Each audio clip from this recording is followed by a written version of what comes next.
Alright, shalom, shalom. First and foremost, I'd like to give all praise and glory to Yahweh, Ba'ashem Yahushai, Ba'ashem Rakakodash, double unto the elders and apostles of Great Millstone and rule well. Salutation to the Akim preaching the truth to the four corners of the earth in sincerity. Is there brother Yakal coming to you with another lesson, Lord's will and be edifying to the Spirit. Right, this lesson really going into soon it would be all out war. But you know, what with the prophecy we waiting on again, we waiting on the mark of the beast, the MOTV. Right, but soon it's going to be all out. We're seeing oil prices going up. We're seeing gas prices, gold raising. You understand? When you look at all these things are the earth's natural essence, the earth's natural things, the things that the earth needs. You understand? The oil, the gold. And when I say need, I mean like these are things that they use a lot, right? Where we see more now so ever that these prices rising, think about the recompense of the oil and the blocking the Strait of Hormuz, which always majority of the shipping imports pass through. Right? They pass through that area. That's the area that they use for shipping.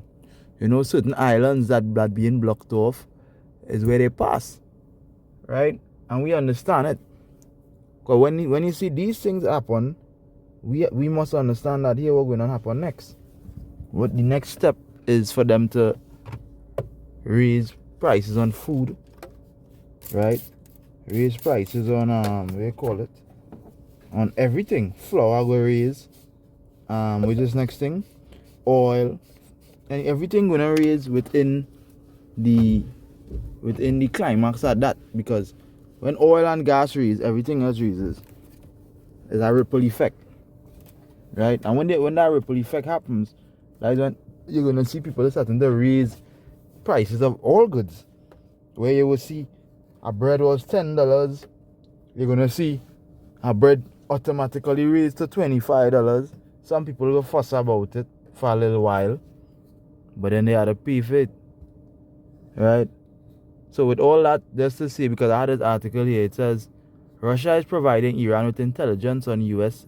ship and aircraft locations, Washington Post reports, right? So this is what it's saying. Russia is helping, whatever the case may be. You understand? And we know that Russia is helping intelligently. Russia is also providing with bombs and ammunition and guns, fair use.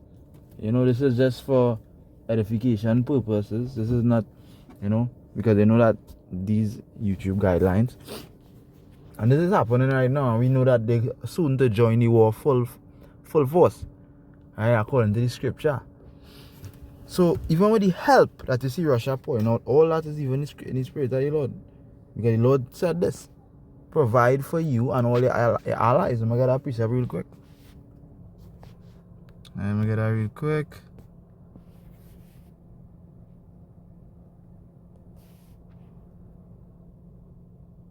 Ezekiel chapter 38, and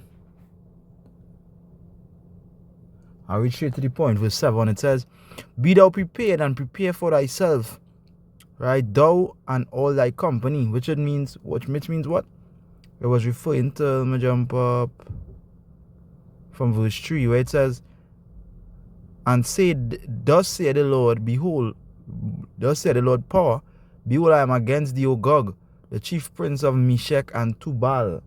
Now we understand that in the scripture, Gog, right, is referring to Russia, right, where it talks about it, and then jumping back down to when it says, be thou prepare and prepare for thyself, thou and all thy company that are assembled unto thee, and be thou a guard unto them.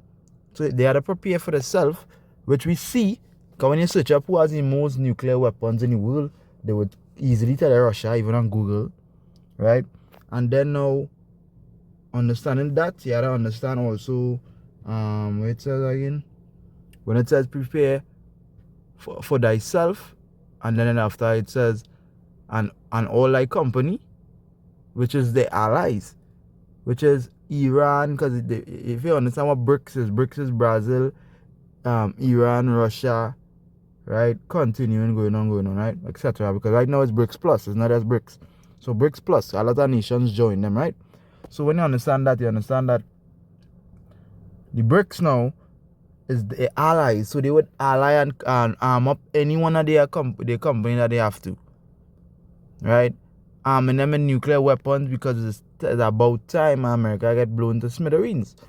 So understanding this is understanding that this is what the scripture are talking about. We're living in that prophecy. So when you see these things, it's not only intelligence on the US ship and aircraft locations. You understand? It's also with nukes. It's also with weaponry. You understand? It even have stuff that America bought, and they say they take the intelligence from Russia and made it over, and they say they made it better, etc., etc. Like, why you taking it in the first place? Why it is your Smiths, your scientists, them couldn't make it better in the first place, right? But anyhow, what we understand mostly is that Lord is getting rid of America, right? Lord is arming up his allies. Lord is assembling his team, his army. Let me get that precept. Straight into it. This is Isaiah chapter 13 and verse 4. And it says, the noise of a multitude in the mountains like as of a great people, right? It says a tumultuous noise, which is a noise of war. It says, of kingdoms of nations gathered together. So this is what's going to happen. Kingdom and nations going to be gathering together. Even now, when we see their joint military marching, they've been doing joint military programs all over. They flying together, they marching together, right? It says, kingdoms of nations gathered together. The Lord of hosts mustered the host of the battle, right? So the Yahushai organizing this right now. He mustering the host of the battle. You understand? Making sure all these nations are ready and on point until he put his spirit on them to blow everything at America. That is what the scripture also mentioned foreigners. And I will send unto Babylon foreigners. Let's see if I get that one.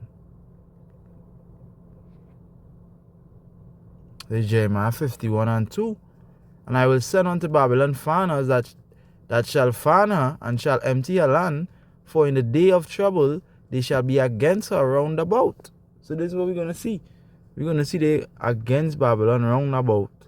Fanning her, fanning that fire. One nation join up with 2, 3, 4, 5, 6, 7, 8, 9, 10. How much ever nations is greater than just the one nation by themselves. And the Lord know that because it's in Psalms 83, as I always mention, Psalms 83 and 1. Alright, we mention Lord verse 2. Follow thy enemies, make a tumult, and they that hate thee have lifted up the head. So all the nations make a tumult, right? And they that hate us, which is Esau, right? Even them, some of them heathens as well, the other heathen nations, they hate us. And what is taking place is, it says, verse 3, they have taken crafty counsel against thy people and consulted against thy hidden ones, against. So they come together against us to throw us down, right? And it's the same thing taking place with Babylon today. All these nations are coming together to take them down. Because what they did unto us, the Lord is just recompensing it unto them. You understand? It's time for them to come down from that seat where they're sitting on high.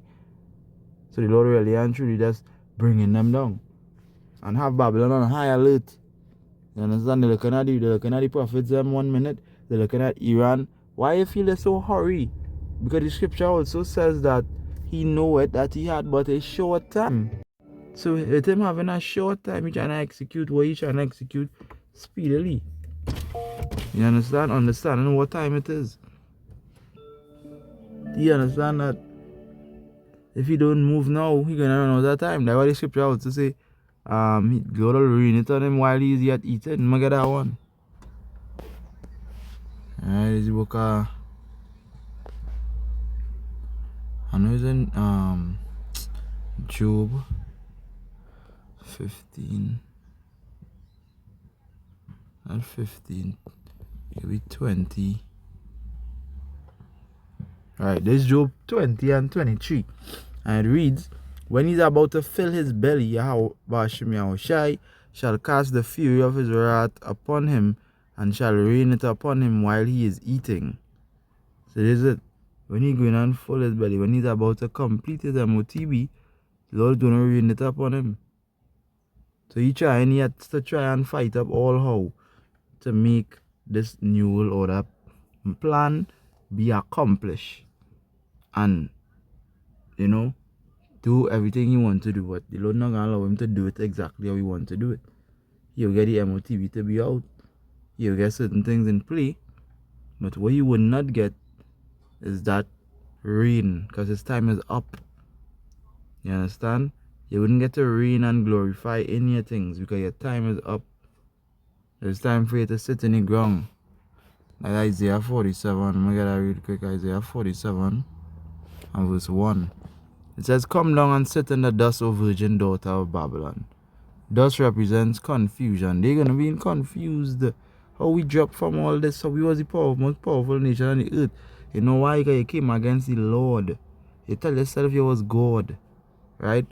I'm going to continue. It says, "Come and sit in the dust, O virgin daughter of Babylon. Sit on the ground. There is no throne." What throne? The Lord say, drink and drunk and spew and fall and rise no more. So when they fall from that height that they're on right now, that place, they're going to rise no more. And it also said, inhabit the place with no more cities, no more one thing. You understand? So let me continue here. It says, "There is no throne, O daughter of the Chaldeans, for thou shalt no more be called tender and delicate." You understand? The Lord going to reveal you unto everybody who's the devil, all the things that they did. All now the Lord revealing them. Things that men and the Lord been speaking for years. The Lord now revealing them with certain things. Right? The next precept I was going to bring out. Come on. When I said come down and sit in the dust, O virgin daughter of Babylon. Right? Yeah, the dust representing the confusion. They're going to be in a confused state. And how did this happen unto us? We work so hard. Even the merchants, even everybody that spend their money in Babylon. You understand? They are also going to say, wow, this nation, right? This is a great nation. Watch how them become nothing. You understand? They became nothing. They just become like nothingness. They're going to turn them into this stubble. Right? And then the so-called, the elites gonna go and hide in the bunkers or how much ever and have the money stashed up wherever, thinking that after this they could just come back and be victorious. But what we know that is far from the truth. Victorious is how you gonna be victorious? That's what I'm trying to figure out. You understand? They said they God, they said they are God. Let me see if I get that one. Trying to remember that precept now. I could type up. How does it go?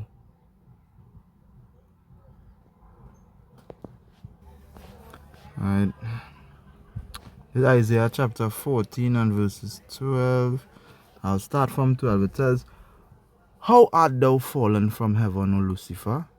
Which is what? How hast thou fallen from rulership? How hast thou come to sit in the dust, right, O Lucifer? Which you go back into light bearer, because they are Luciferians on the right hand side. How hast thou fallen? Right? The Lord threw you down. That's how you fall. The Lord removed their wise men. The Lord set worms under you. The Lord take away your strength.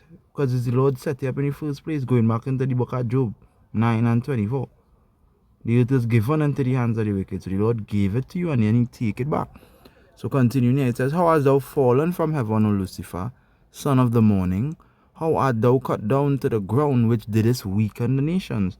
Now you weaken all the other nations and you was expecting not a recompense to happen. You put the nation of Israel in slavery and you was expecting not a recompense to happen. You let your pride puff you up and put you on a level where you think the things that you're doing is you. Right? But I'm going to continue here because I have more. Let's do this weaken the nations. Verse 13, it says, "For thou hast said in thine heart," this is what they said in their mind, right, "I will ascend into heaven, I will exalt my throne above the stars, right? I'm gonna exalt my throne above the stars, right? The stars of God. I will sit also upon the mount of the congregation of the sides of the north, right? So you telling yourself you're gonna be. I'm read verse 14 first. I will ascend above the heights of the clouds. I will be like the Most High. This is what they said. They're gonna be like the Most High, right? Because they telling themselves, yes, when we accomplish what we had accomplished, we're gonna be like the Most High. Because the Lord could see all, so they have the satellites, they have the devices, they could see everything, hear everything, right? Whilst the Lord has his, what the Lord have birds flying, they will be able, they was able to create planes, jets to fly. They, what the Lord have wheels underwater, fishes, this, that. They were able to create submarines, you know, to go underwater and do what they had to do, whatever the case may be. What else? A lot of things they was able to create.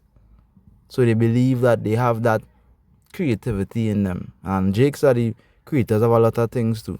That they just stole the idea, right? And then buy it. You know how Esau is. Trying to get back his birthright, trying to get back at Jacob since beginning. But yeah. Continuing. But what they couldn't get was the immortality and full control over the people, because we know that the Lord is in full control over people. He's the father of spirits, so he could send spirits, he could control spirits, etc., etc. And this is what Esau trying to do with this MOTB, trying to get full control. But he has to get your docile, he has to get your willing, he has to get your what you call it, he has to get the chaos so that he can bring the solution. So the chaos in the world is the uprising of all the madness happening with the wars and then the famines. They know what's coming because they trying to make it come for them, their benefit, but not knowing that they just falling in the hands of the Lord. It's not for their benefit, it's for the Lord's benefit. You understand? And initially the men are the Lord's benefit. Yasharal are the remnant. You know, the elect and the remnant. That is initially who benefited is for, not for Esau. That's why he said when he is about to fill his belly, when he almost accomplished his plan, the Lord gonna rain it on him. Thinking that they let him believe he gonna accomplish his plan. Right? Also what else? What else? There's a lot of things, but you know, he said he's gonna be like God. So the Lord gonna rain it upon him first with the nukes, and then now he's gonna send Yahushai to turn it up a notch. And with the turning up a notch, he's gonna show you what a God really looks like. Starting with Yahushai, the angels, the Yahushai, the elect, the angels, you know, he's gonna show you what God-like power really is. Just like in the movies with you know, but this time it have no weakness, no woman to control them, no nothing. You know, because they bitchify a lot of things. They bitchify Hulk, a woman that's calm he down. Superman, a woman same way that's calm he down. Kryptonite that's turn him into a bitch. Or who else? You name it. Samson. You see what happened to Samson? A woman was his downfall. So they know they pattern certain things. They don't have that when the Lord comes with the Lord's elect. Right? And I have a precept to thing now there, and I'll close off. Right. The book of Ezekiel chapter 28 and verse 9. And it reads, Will thou yet say before him that slayeth thee, because this is what the Lord coming to do initially, slay them, right? Put them into slavery. I am God. Will thou see that? Wow. But thou shalt be a man and no God in the hand of him that slayeth thee. You're going to be in his hand. Right? Verse 10. Thou shalt die the deaths of the uncircumcised by the hand of strangers, for I have spoken it, saith the Lord power. So this is it. The only judgment for Babylon is slavery and then 1,000 years death. So all the look they're looking up on other nations right now, it makes no sense. Because they're going to be soon put to death. Right? So Lord willing, this lesson was edifying through the spirit and power of Yahweh Hashem Yahushai, Bashem Kakodash. I want to say, Kala Layam La, Allah Hayana, Yahweh Hashem Yahushai, Bashem Kakodash. Double honors to the elders and apostles of Great Millstone and rule well.